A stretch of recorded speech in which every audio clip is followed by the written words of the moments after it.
¿Qué tal, jóvenes? Bueno, el día de hoy estoy transmitiendo desde la biblioteca del Centro de Estudios Universitarios, ¿no? Aquí en la ciudad de Tapachula, que es el CEA de la Universidad Autónoma de Chiapas, que es bueno, son instalaciones muy amplias, muy bonitas. He estado transmitiendo también desde la biblioteca municipal en estos días. Eh, bueno, hay que hacerle un poco de promoción a este tipo de lugares porque sí es padre, ¿no? La tranquilidad y todo lo que tenga que ver con libros y con el conocimiento. Según nuestro cronograma, es el Centro de Estudios Avanzados, SEA, ¿no? eh,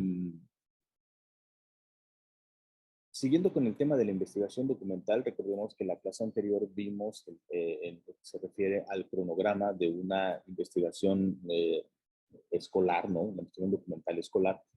Hoy vamos a hablar, siguiendo nuestro temario, hablaremos de lo que es el marco teórico, hablaremos sobre la justificación, sobre los objetivos, sobre las hipótesis o tipo de hipótesis que se pueden encontrar y también el tema del contexto y hasta donde nos dé nuestro tiempo, ¿no?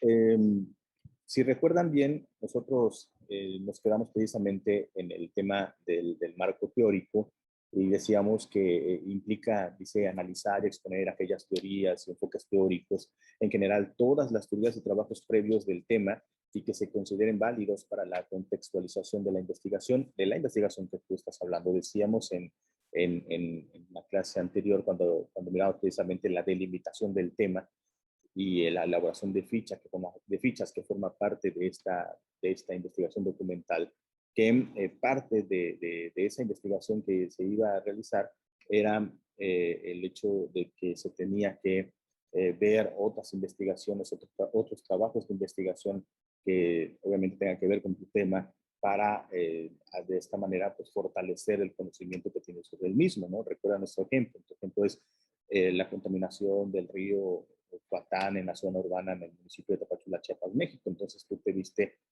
como parte de la estrategia y como parte de la metodología en el ejemplo, pues fue encontrar dentro de estas fichas, ¿se acuerdan?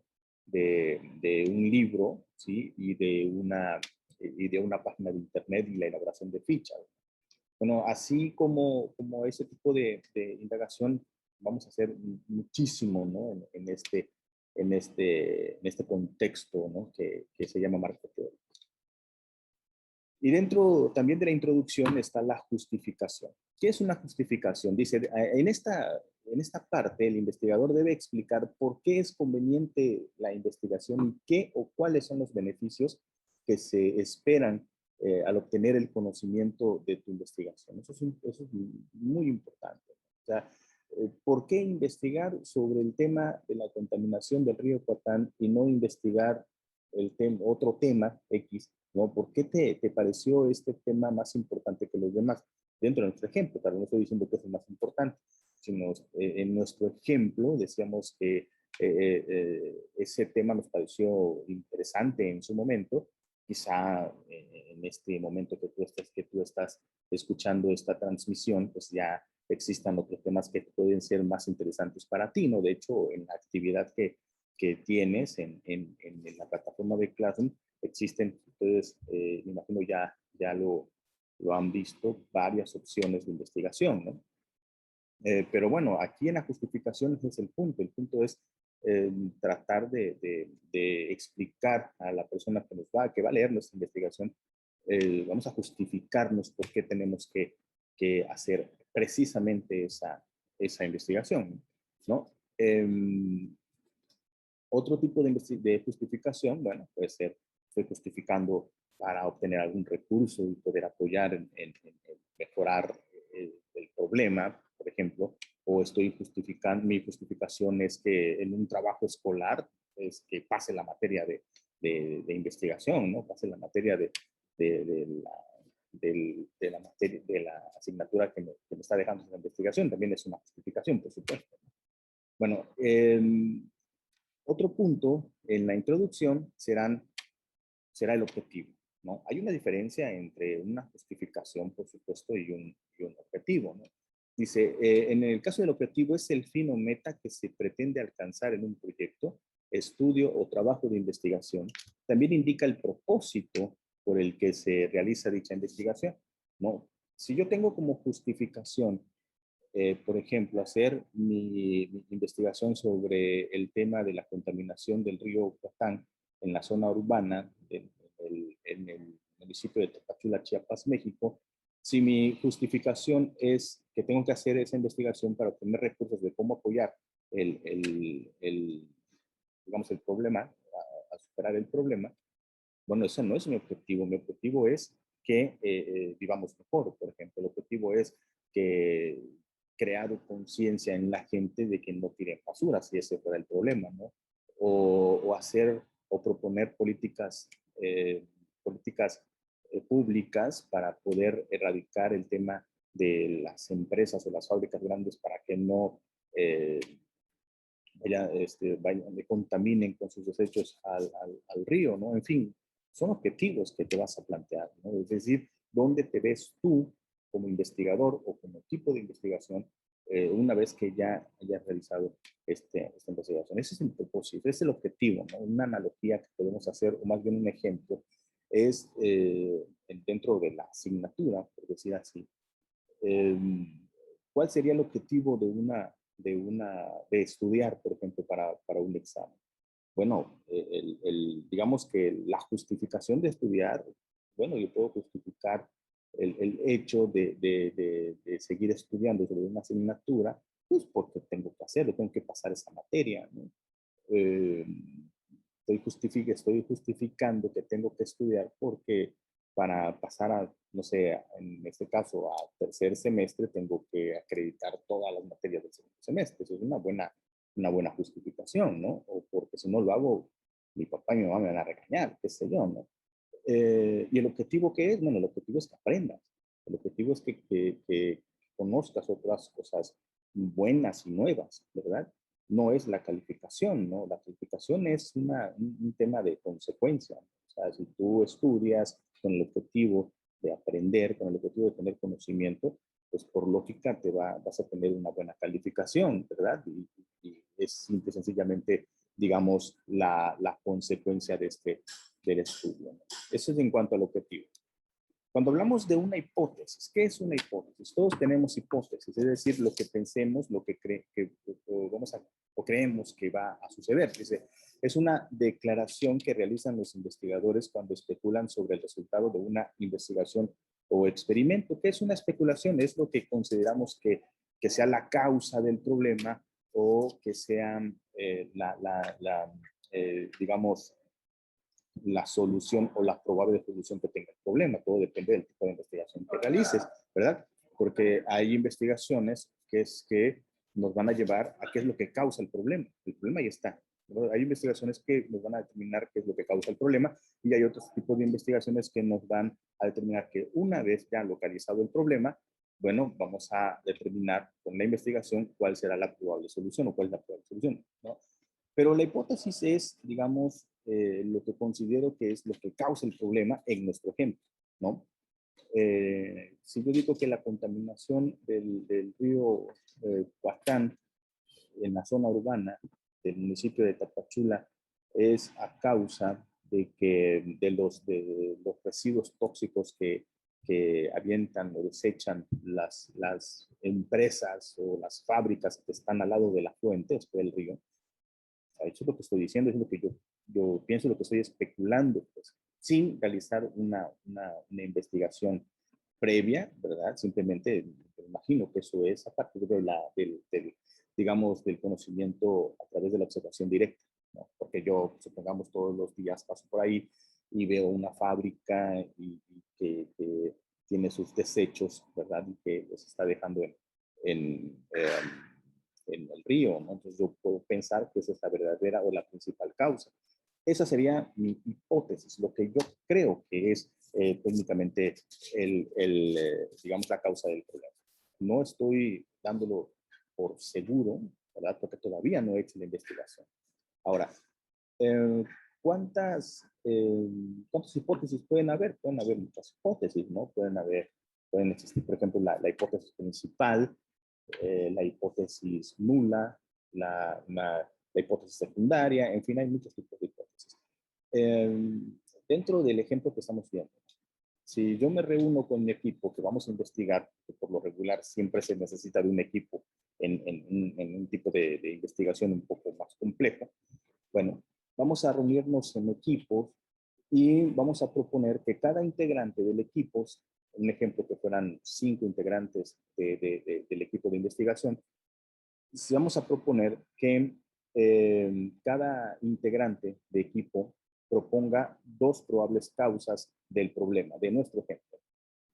Poner, no sé, Marijó es integrante de mi equipo y Marijó propone dos probables, ¿no? Probables causas. Ella dice que la causa es, no sé, la falta de políticas públicas, pero también dice que la causa es, no lo sé, que la gente tira residuos constantemente al río. Esas son sus probables causas. Y así nos vamos con cada uno de los integrantes, ¿no? Los 5. Y ya tenemos 10 probables causas. ¿Vale? Entonces, de ahí vamos a partir, y vamos a explicar un poco más adelante, de esas 10 probables causas, vamos a determinar nuestra hipótesis principal, nuestra hipótesis secundaria y nuestra hipótesis nula. ¿Sí? La hipótesis principal es la que en equipo vamos a consensar y a determinar que de todas esas 10 probables causas, ¿sí? ¿Cuál es la que consideramos más importante o las que sean más factibles? Y entonces esa la vamos a poner como número 1.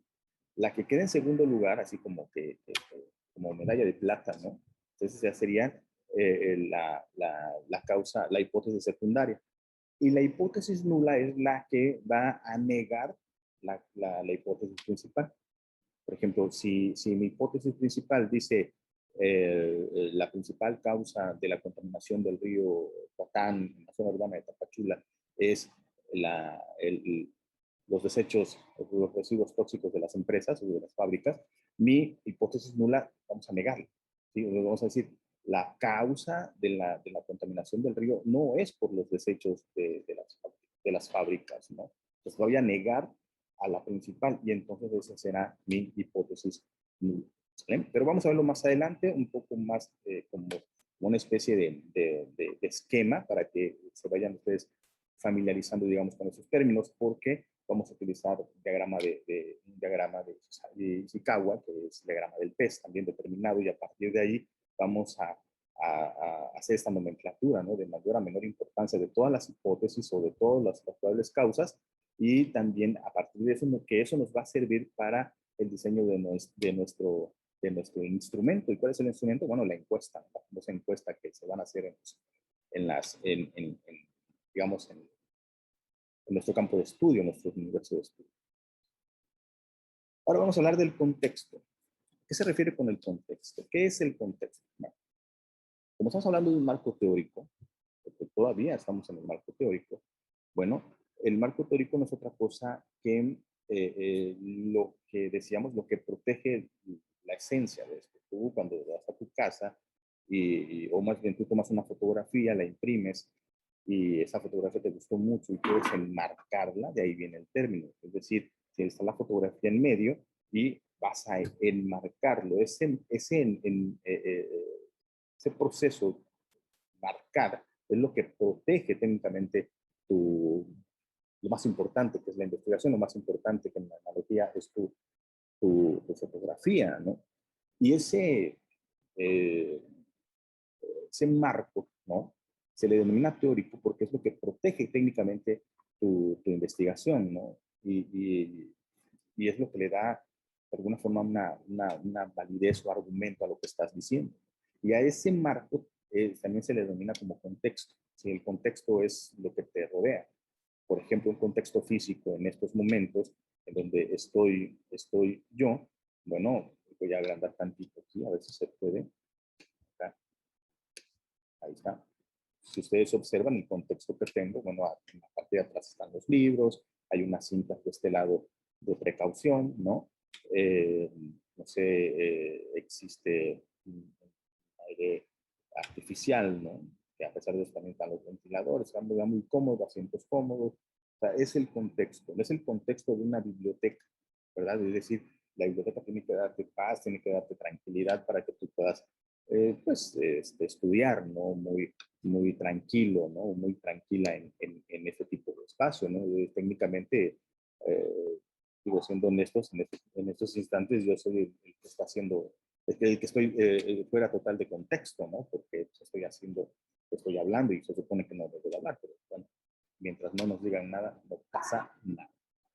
Bueno, ese es un contexto. Dice, es un entorno físico o de situación, ¿no? Por ejemplo, el contexto social, el contexto político, el contexto cultural de una sociedad, es decir, todo lo que engloba todo lo que rodea a una sociedad, que no solamente tiene que ser físico. No estoy hablando tampoco, aquí no hablaría de libros, no hablaría de cintas, no hablaría del aire, no, hablaría ya de un contexto, por ejemplo, de un contexto social, ¿no? Sobre la situación política del país, cómo está la situación económica del país, de la inseguridad, y todo esto es un contexto en que nosotros atravesamos socialmente. Entonces dice, el contexto es un entorno ¿sí? Físico o de situación a partir del cual se considera un hecho y puede presentarse en su aspecto material, como decíamos, algo que se presenció en el momento, que lo estamos viendo, ¿no? Yo estoy viendo los libros, estoy viendo las paredes, estoy viendo todo, la mesa, sillas, o en un contexto simbólico, ¿no? Es decir, que puede ser un entorno cultural, político, económico, religioso, etcétera. Eso no es algo que se pueda ver, pero es algo que se percibe y es algo que evidentemente pues mueve muchas causas, ¿no? Y este tipo de contextos se presentan en lo que se llama variables, ¿no? También como datos particulares y datos específicos, pero en términos generales son variables. Y ahorita vamos a ver un poco más específico a qué es lo que se le denomina como variables. Bien. Las variables de investigación son factores que pueden ser, dice, manipulados y medidos. Y también pueden ser los factores de cambio o afectaciones del resultado de la investigación. ¿Sí? Variables. Vamos a ver, las variables pueden ser, de hecho, dice que son modificadas eh, para como que alterar la investigación, pero también pueden estar ya establecidas en donde te das cuenta de que, bueno, efectivamente esta situación es así por esta causa, ¿no? Por ejemplo, ¿cuál podría ser una variable de, por ejemplo, nuestro problema? ¿No? Tal vamos a ver con más calma, ¿no? Pueden ser las probables causas, son variables, ¿no? Pueden variar. Y dentro de esas variables existen dos tipos, que son las variables dependientes y la variable independiente. Vamos a ser un poquito más eh, específicos.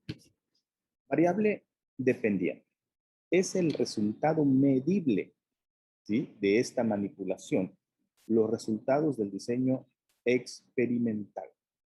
Variable dependiente. ¿De qué dependen las variables dependientes? Bueno, dependen de la independiente, ¿sí? ¿Y qué es una variable independiente? Es el centro del experimento y es aislada y manipulada por el investigador. ¿A qué se refiere con esto? La independiente es la que no se mueve, la que está ahí, la que nuestro objetivo, bueno, más bien nuestro tema de trabajo, ¿no? Vamos a dar un ejemplo de variables para que nos quede un poco más claro. ¿Sí? Bien, vamos a perdón, aquí se me fue. Aquí. Bien. Ejemplos de variables.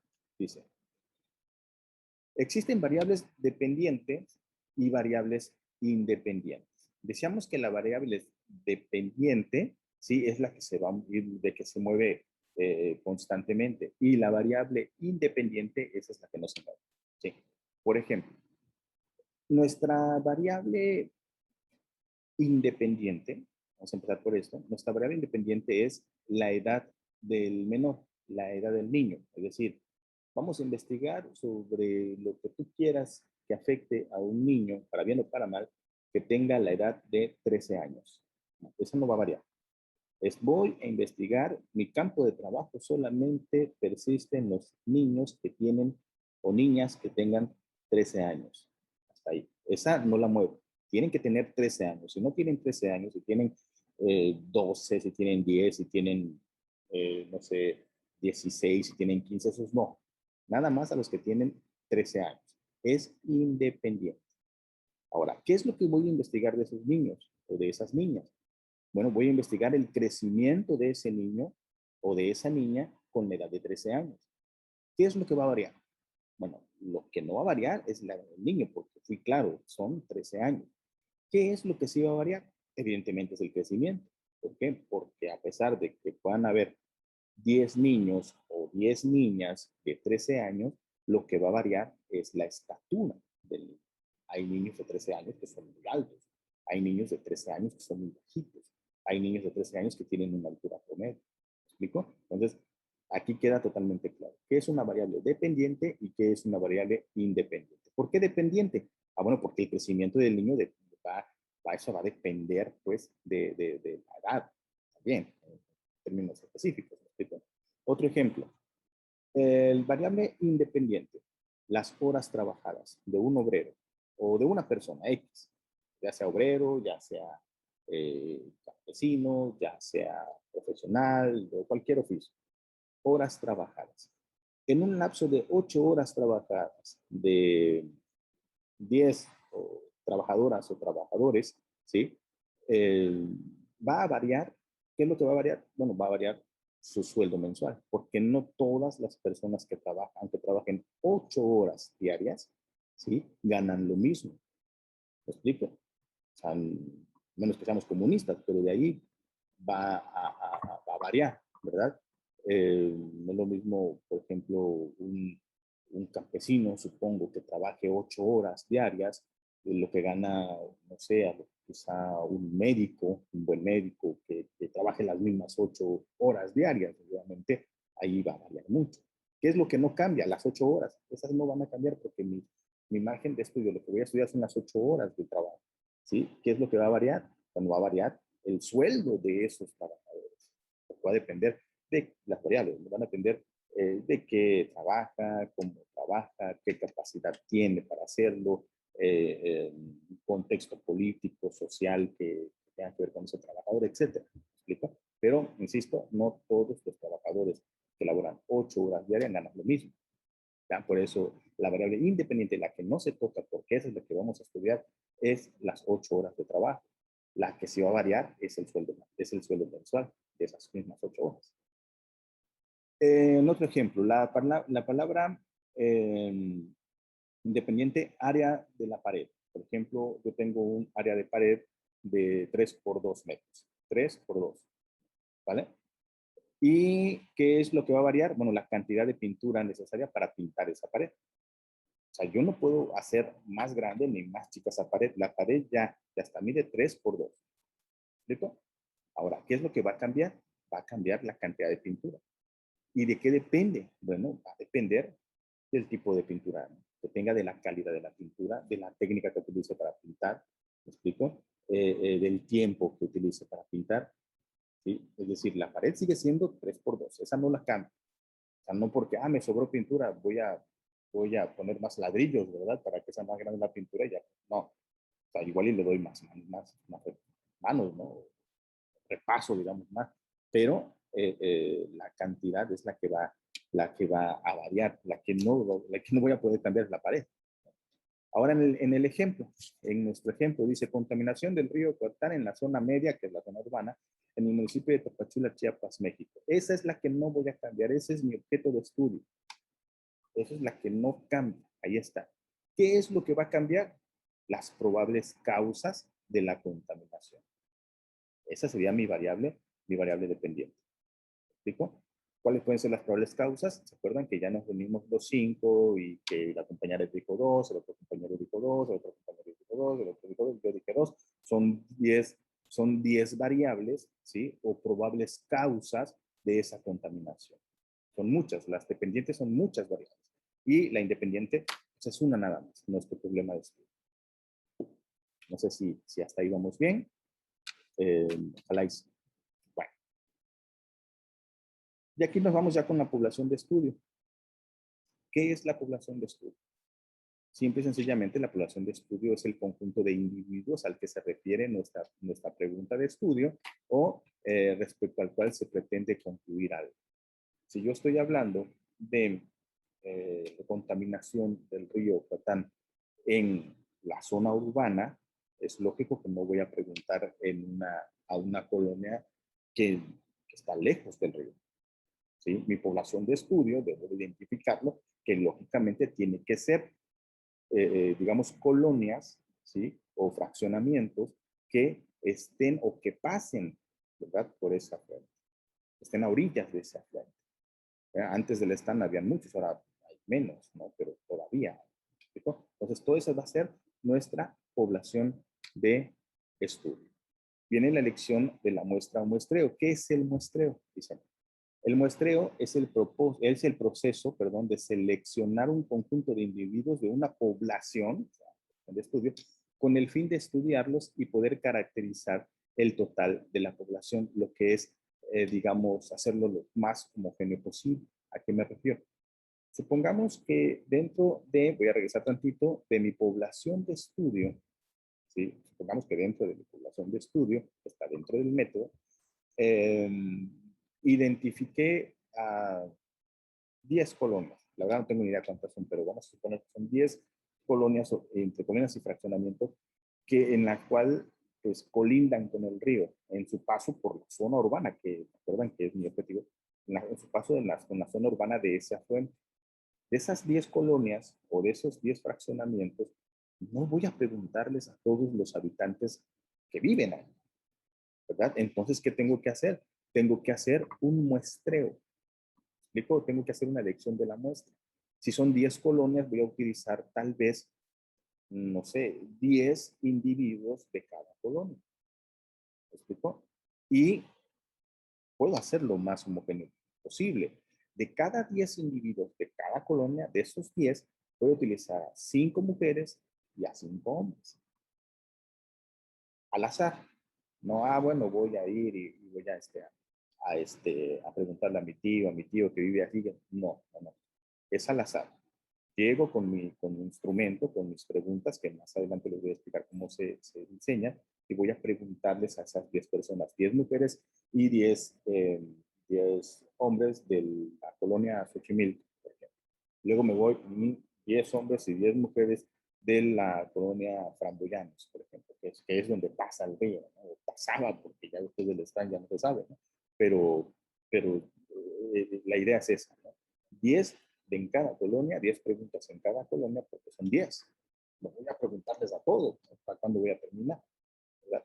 Bueno, de estos tipos de muestreo, dice, hay muestreos no probabilísticos, es decir, el no aleatorio, y el muestreo aleatorio simple, que lo vamos a ver más tarde. Voy a repetirse, ¿qué es el muestreo? El muestreo es el proceso de seleccionar un conjunto de individuos de una población con el fin de estudiarlos y poder caracterizar el total de la población, o sea, que sea homogéneo, que las mismas problemáticas, la misma situación pase una persona, que sea como que el representativo de toda su población. Vamos a dejar hasta ahí, jóvenes. Nos quedamos dentro del método en la elección de la muestra o muestra.